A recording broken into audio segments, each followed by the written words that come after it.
دوستو، Gabriel Garcia مارکیز بہت سے لوگوں کی طرح میرا بھی پسندیدہ رائٹر ہے۔ پچھلے دنوں میں نے اس کی اس کا ایک ناولٹ جس کا نام ہے انٹل اگست، اس کا میں نے مطالعہ کیا، اور پھر مجھے یہ خیال آیا کہ خاموش بغاوت کی اس داستان کو میں اپنے دوستوں تک پہنچاؤں کہ میں نے اس کو کیسا دیکھا۔ اگست، انٹل اگست یعنی اگست تک، گارسیا مارکیز کا وہ ناولٹ ہے جو اس کی وفات کے بعد اس کے بیٹوں نے شائع کیا۔ اس ناولٹ کی صورت میں گارسیا مارکیز کی قصہ گوئی کی بے مثال صلاحیت ایک بار پھر جگمگا رہی ہے۔ یہ گمشدہ گوہر محبت، محرومی اور آرزو کی ایک مسحور کن کہانی کو منظر عام پر لاتا ہے، جو قاری کو یاد دلاتا ہے کہ گارسیا مارکیز ایک ادبی دیوتا ہیں۔ انا میگدالینا باخ گزشتہ 27 برسوں سے اپنے شوہر کے ساتھ پرامن زندگی گزار رہی ہے۔ اس کے باوجود وہ ہر سال اگست کے مہینے میں ایک فیری لے کر اس جزیرے پر جاتی ہے جہاں اس کی ماں کی قبر ہے، اور ہر اگست وہ ایک نیا عاشق بناتی ہے۔ یہ گیبریل گارسیا مارکیز کا واحد ناول ہے جس کا مرکزی کردار ایک عورت ہے۔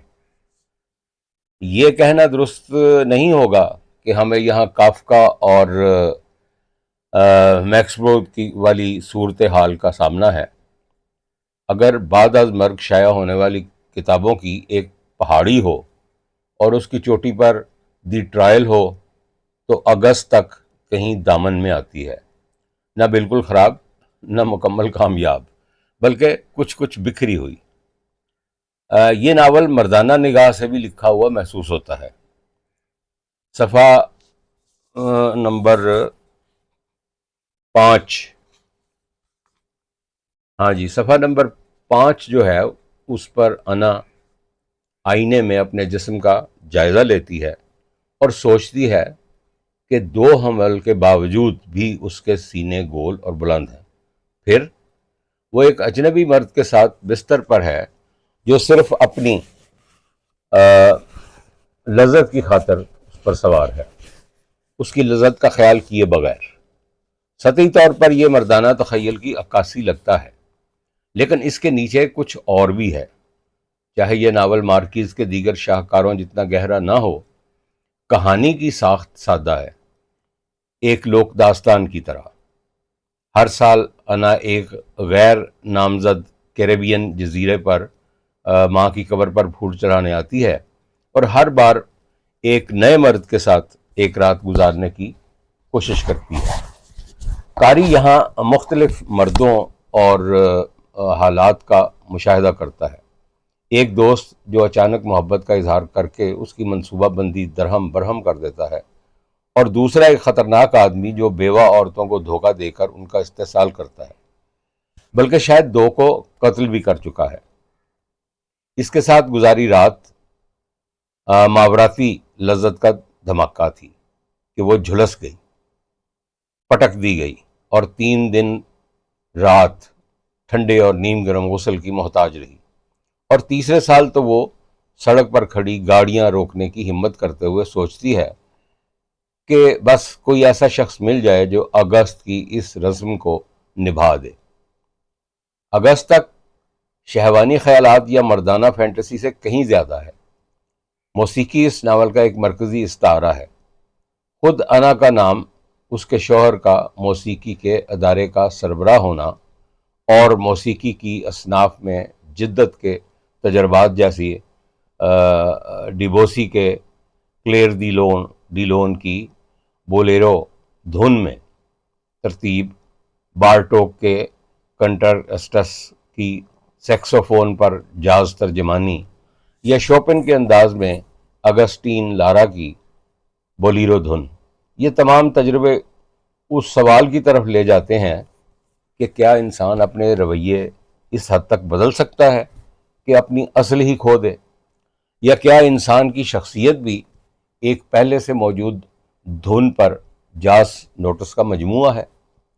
مارکیز کے بہترین کاموں کی طرح یہاں بھی فلسفیانہ سوالات جسمانی حقیقت اور ماورائی فضاؤں کے درمیان جنم لیتے ہیں۔ جزیرے کی منظر کشی پسینے میں بھگو دیتی ہے۔ انا کی بیٹی جاز کی شوقین ہے جو رات بھر باہر رہتی ہے اور مستقبل میں ننگے پاؤں رہنے والی راہبہ ڈسکا لیس کارمیلائٹ نن جو ہے وہ نن بننے کی راہبہ بننے کی خواہاں ہے، یعنی شناخت کی تلاش یہاں بھی نظر آتی ہے۔ ادب میں بے وفا عورتوں کی کہانیاں بہت پرانی ہیں، ہیسٹر پرائن سے لے کر مارگریٹ دور کی ایولسٹین تک، مگر مارکیز کا انداز کہیں زیادہ لطیف ہے۔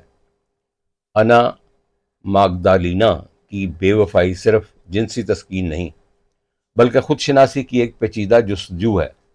وہ نہ تو کسی طویل تعلق کی متلاشی ہے، نہ کسی مرد کی وفاداری کی طلبگار، بلکہ وہ اپنے فیصلے خود کرتی ہے، کب کس سے ملنا ہے، کسے رد کرنا ہے اور کس کے نمبر کو پھاڑ کر سمندر کے جھونکے میں اڑا دینا ہے۔ یہ مارکیز ہی کا فصون ہے کہ وہ عورت کی جنسی شناخت اور بڑھاپے کے خوف کو ایسے تصویری انداز میں بیان کرتے ہیں کہ قاری وہ جھریاں، وہ ویزلین والے ہونٹ اور وہ خود کو حیران جوان یاد دلانے والی حرکتیں سب دیکھ سکتا ہے۔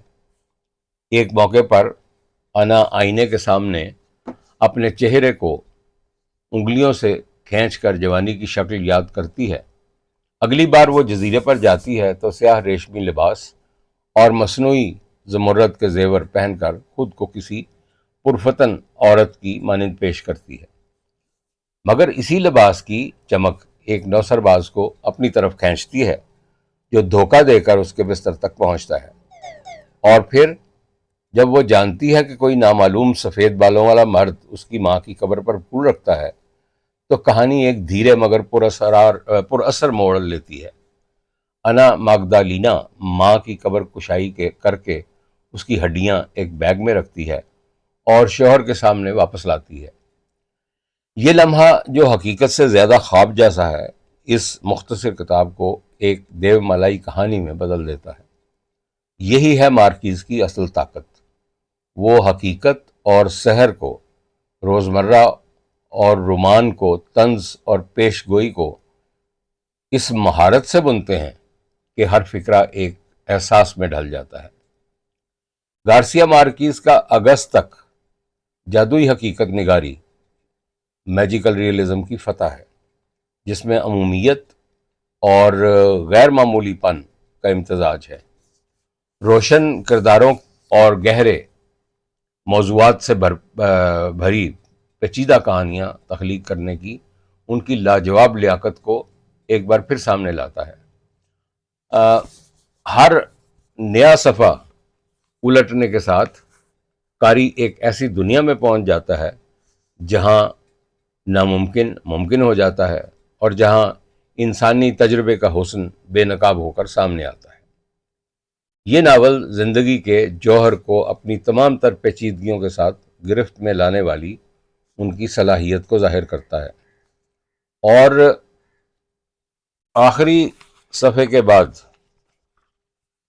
تو ایک انمٹ نشان چھوڑتا ہے۔